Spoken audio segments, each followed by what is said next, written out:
welcome you. I'm Jeff Hoye, and what I want to do is introduce the main speaker and the person that you've come to see.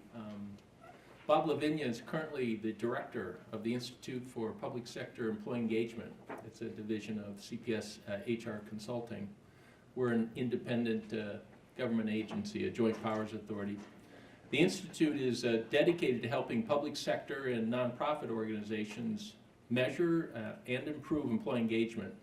Bob's book, and if you haven't seen his book yet, you really should get a copy. Engaging Government Employees is the first book focused on engagement in the public sector, and it's in its second printing. Congratulations on that. I didn't know that. Before joining CPS, Bob was the Assistant Vice Chancellor and Director of HR for the University of Wisconsin, which is rated among the world's top 25 research institutions.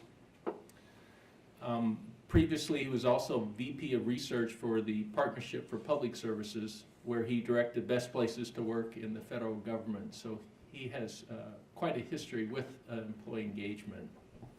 He's also served for 10 years as Director of the Wisconsin Civil Service System, appointed by the governor and unanimously confirmed 3 times by the state senate. He's the longest serving director in Wisconsin history. He's also past national president of the International Public Management Association for HR, past national chair of the American Society for Public Administration section on personnel and labor relations. He has a BA in public affairs from the George Washington University. Thank you. And an MS in HR from Cornell University. So let's give Bob a big hand. Welcome, Bob. Thanks, Jeff. And good afternoon, everyone. Thanks for being here. I am delighted to be back again this year to talk once again about employee engagement. How many of you were here last year for the employee engagement session? Other than my colleagues from CPS. Okay. So last year we talked about what engagement is, why it matters, what's the business case for employee engagement, and some examples of what public sector organizations that have measured engagement through surveys have done to improve it. So I'll talk a little bit about that this year as well, but we want to do more of a deep dive.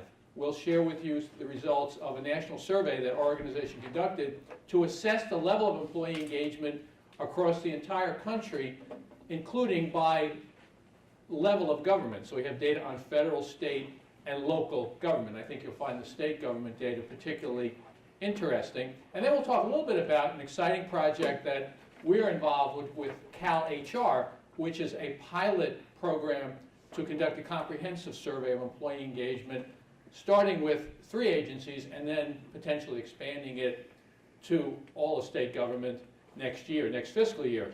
But what hasn't changed between last year and this year is my belief that the biggest challenge facing public sector organizations, and by that I mean at all levels, federal, state, and local, and as Jeff said, we at CPS, we are a public sector organization, is attracting, developing, engaging, and retaining talent. Now sometimes when I talk to groups that are not primarily HR professionals, I kind of get some funny looks and raised eyebrows, and I know that you are involved in very serious policy issues, social issues, economic issues, financial issues, but really, in government, we can't get anything done unless we have talented people, the right people with the right skills in the right places at the right times.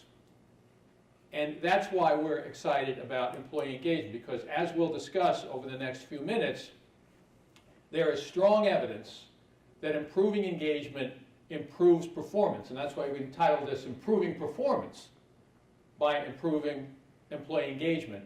And I know that it's getting more and more difficult to perform in government. A guy that I know who writes, used to write for Governing Magazine, he still writes a lot about the public sector, likes to say that in government, they ask us to do more with less, then they ask us to do even more with even less, and ultimately they want us to do everything with nothing. So obviously an exaggeration, but a little bit of truth in there as well. And again, that's why we're excited about employee engagement. And this is a conversation that's going on not just in this room or in the state of California or even just in the US. It's really going on around the world. study done by Deloitte Consulting, Global Human Capital Trends Survey, 7,000 respondents from across the globe, from 130 countries. 85% of the respondents identified employee engagement as either important or very important. Closer to home and in the public sector, the Boston Consulting Group issued a report last year on public sector HR in which it concluded that improving employee engagement should be an urgent priority in the public sector. So what we'll talk about today, give you a little bit of background on what employee engagement is and what the business case is, why it should matter for us in the public sector particularly. Then I'll share with you some results, as I suggested earlier, from a national survey that we conducted to collect benchmark data on what the levels of employee engagement are in both the private and public sectors, as well as in federal, state, and local government. And as I said, I think you'll be pretty interested in the state government examples. We'll provide you with some examples from public sector organizations that have measured engagement and then have taken action to improve it. And then finally talk a little bit about the California State Government pilot survey project that we're working with CalHR on now and will be rolling out in the next several months. And if we have some time, we'll answer some questions. Jeff mentioned my book. This is a picture of the book. This is not just a commercial. It is in a second printing, so it's selling okay. But the reason I want to show you this is, first of all, I wrote this book because I believe in the power of employee engagement. But I also wrote the book because in my research on employee engagement, going back to when I was Vice President of Research in the Partnership for Public Service, and I was responsible for best places to work in the federal government, which is the annual rating and ranking of around 300 federal agencies and subcomponents, I realized that while there's a lot that has been written and said about employee engagement, I hadn't come across anything that focused on what I consider to be the significant differences between managing in the public and private sectors and the implications of those differences for employee engagement. I have a friend who is the CFO and Vice Chair of Travelers Insurance. So guy has enormous responsibility, makes a ton of money. And when we talk about public-private sector differences, I always ask him when Travelers is going to start broadcasting its board meetings, like many organizations in the public sector do. And of course, that's never going to happen.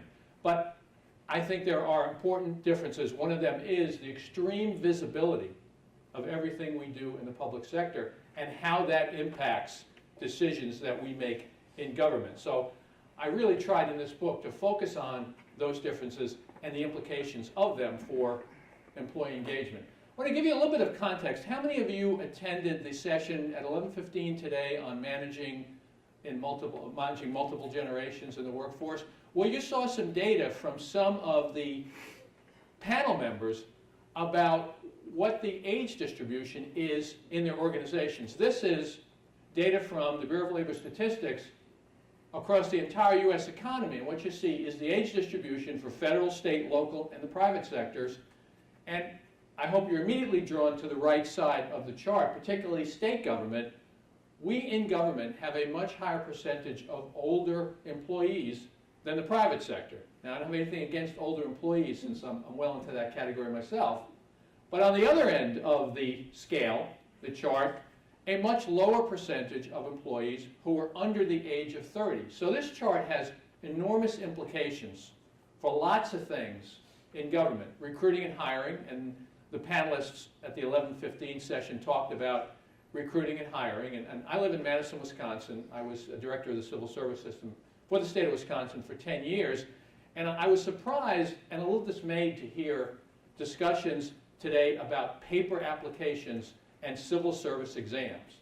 Now, regardless of whether or not an exam is a paper or online, if we're still trying to hire people with exams, it's very difficult to be competitive for high-quality people. In the federal government, a process that has its own set of flaws, someone once described as hiring in the federal government as hiring the best of the desperate, those people who are willing to fight their way through the process. But anyway, this chart, because of the silver tsunami, which we heard about in the earlier session, we are facing this retirement bulge in the public sector before the private sector because of the age distribution, as well as the fact that in general our folks can retire at an earlier age than they can in the private sector. So implications for succession planning, leadership development, recruiting and hiring, but also implications for employee engagement. Because as we bring people into government, particularly as we try to be competitive for younger talent, not only do we need to hire them, but we need to be able to retain them and enable them to operate at a high level and make important contributions. And we heard about, I think one of the panelists said that millennials, and you know, I really don't like the stereotypes and overgeneralizations, but millennials want to make a difference, not necessarily make a lot of money. Well, we need to create opportunities through employee engagement for the people who we bring into the public service to make a difference. So this is an important set of data. So what's employee engagement? It's really about a personal connection between the work I do, the mission of the organization, my colleagues, the leaders of the organization. And I like to think of it as having an intellectual component. This is where I believe I can make a difference, where I can best use my knowledge, skills, and abilities. But there's also an emotional connection. This is where I want to work. I believe in this place, and I believe I can make a contribution. So I like to think of it as having, you know, sort of the head and the heart. Engaged employees feel good about where they work. They believe that the organization values them.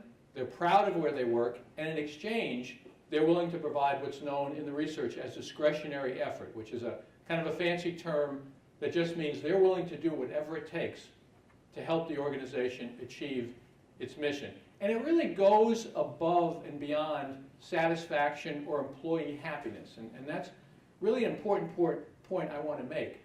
Employee engagement is not necessarily about making our employees happy all the time.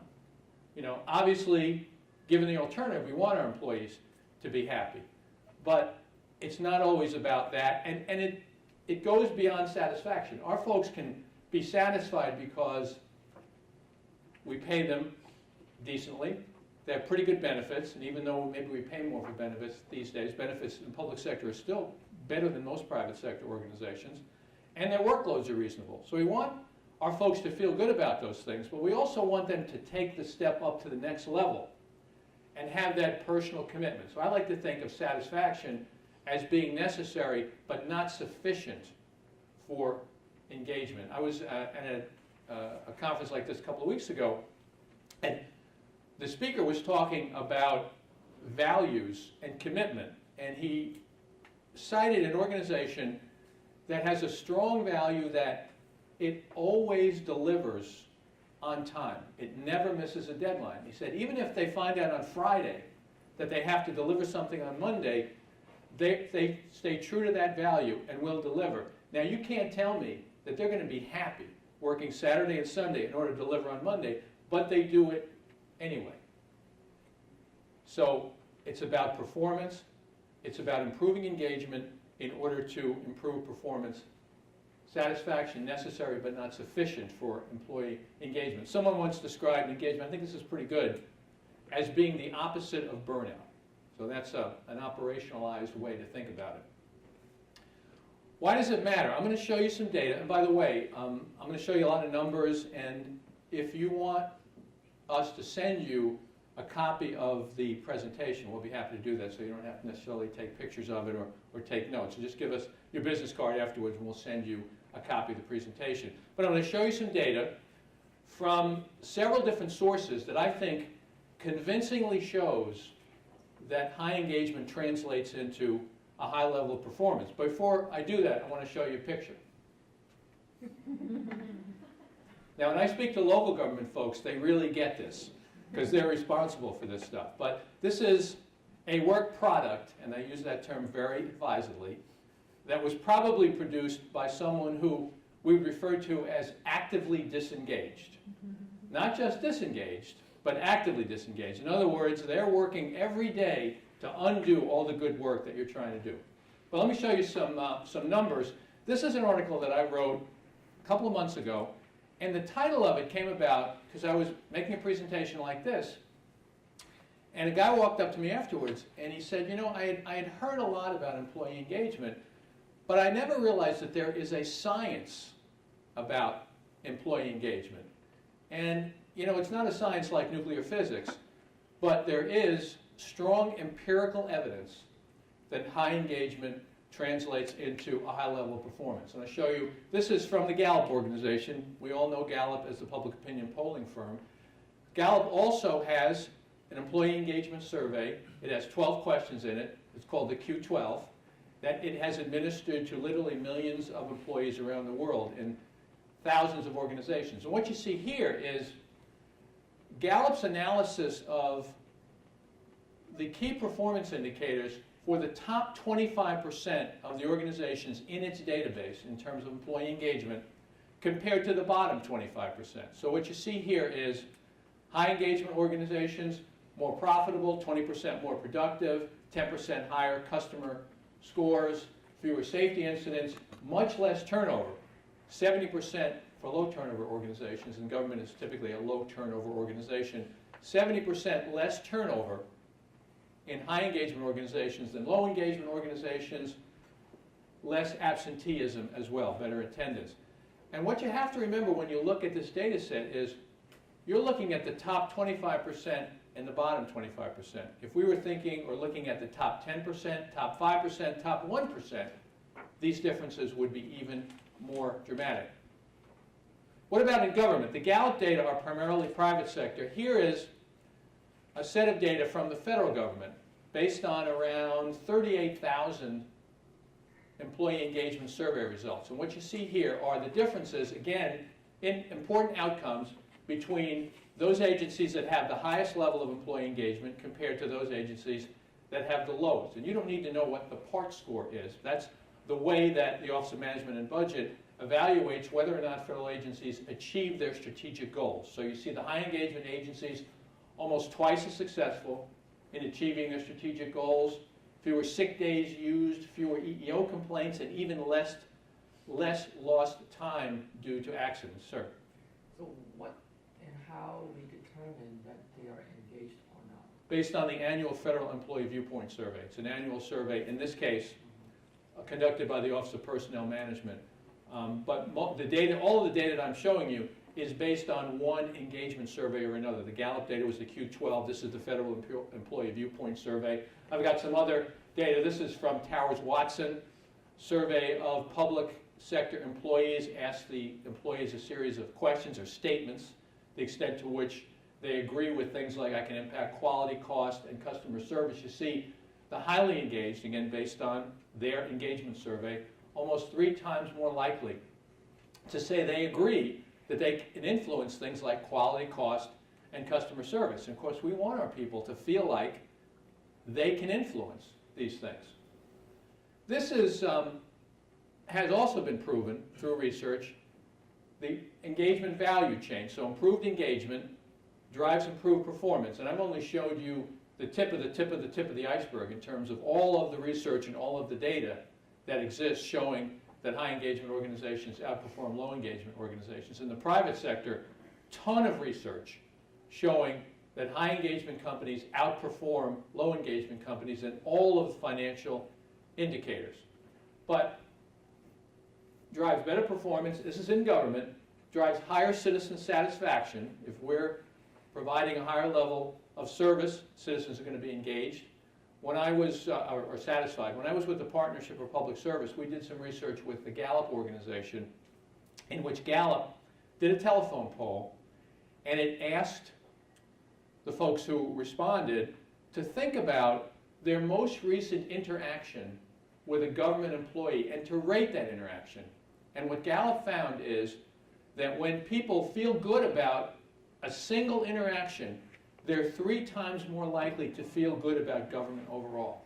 That's a powerful finding, because that means that individual public sector employees can move the needle of public opinion about government one interaction at a time if they're engaged and if they provide a high level of service. So better performance drives higher citizen satisfaction, drives more trust in government, And we as public servants, if we feel that the public trusts us, we are going to have a high level of engagement. So we refer to this as a virtuous cycle. This is the model that we use when we work with public sector organizations, and as Jeff said, we only work with public and nonprofit sector organizations. A 5-step model focusing really on collecting data, surveying employees to find out directly from them how they feel about the organization, how they feel about the mission, how they feel about their supervisor, how they feel about senior leaders, and then acting on the data. I have another book at home entitled 180 Ways to Improve Employee Engagement. I didn't write that book. I'm sure there are at least 180 ways, but good luck figuring out what's going to work in your organization unless you actually have some data to act on. So, analyzing, sharing results, taking action, and then evaluating actions and sustaining engagement. Trying to create a culture of engagement. Part of the DNA of our organization, it's the way we interact with each other. So that's our model. I'm going to share with you now the results of the survey that we did, a nationally representative survey we conducted last year. And here are the details on the survey. Online, we administered our engagement survey, which we have developed specifically for the public sector. Includes 86 questions divided into 10 separate areas. Takes about 8 minutes to complete. We commissioned an outside organization to conduct our survey to a national sample. You see almost 2,000 respondents from across the U.S., public and private sector, a variety of occupations, and we did all the statistical work to make sure that our results are nationally representative. Public sector, private sector, within the public sector, federal, state, and local. So the results, divided into fully engaged, somewhat engaged, and not engaged. You see in the private sector, 44% fully engaged, public sector, government, 38%. That is a statistically significant difference. So the private sector, higher level of engagement than in the public sector. Now, we also divided, as I said, into federal, state, and local. So this is the audience participation part. Where do you think the highest level of engagement is among those 3 levels of government? Pardon me? Local. Getting a lot of nods about local. Nobody, you all work for state government, right? I'm not getting any state government and federal government. Okay, well that was very good. So local government, 44%, equal to the private sector. Federal government, 34%, and state government, 29%. And if this was a workshop, we would now spend a half an hour discussing why state government is the lowest. I'm sure you all have your own conclusions and thoughts about that. And we're going to be digging into that to try to empirically identify why it's the lowest. So when I look at this, I'm a glass is half full kind of guy. So it's a bad news, good news story. The bad news is obviously we want the level of engagement to be higher in government, and particularly in state government. I spent 10 years in state government, so this hurts me too. But the good news is there's tremendous potential to improve employee engagement in the public sector and therefore improve performance. So I want you to walk out of here with the glass half full conclusion. We also took a look at what factors drive engagement. We did, again, regression, statistical analysis to figure out among the workplace factors that we analyze, which factors are the most significant influencers of engagement across the sectors. And what we found is, consistently, between the public and private sectors, leadership and managing change, the most significant driver of employee engagement, followed by training and development, followed by my work. How do I feel about my job? How do I feel about my ability to make a contribution and to make a difference?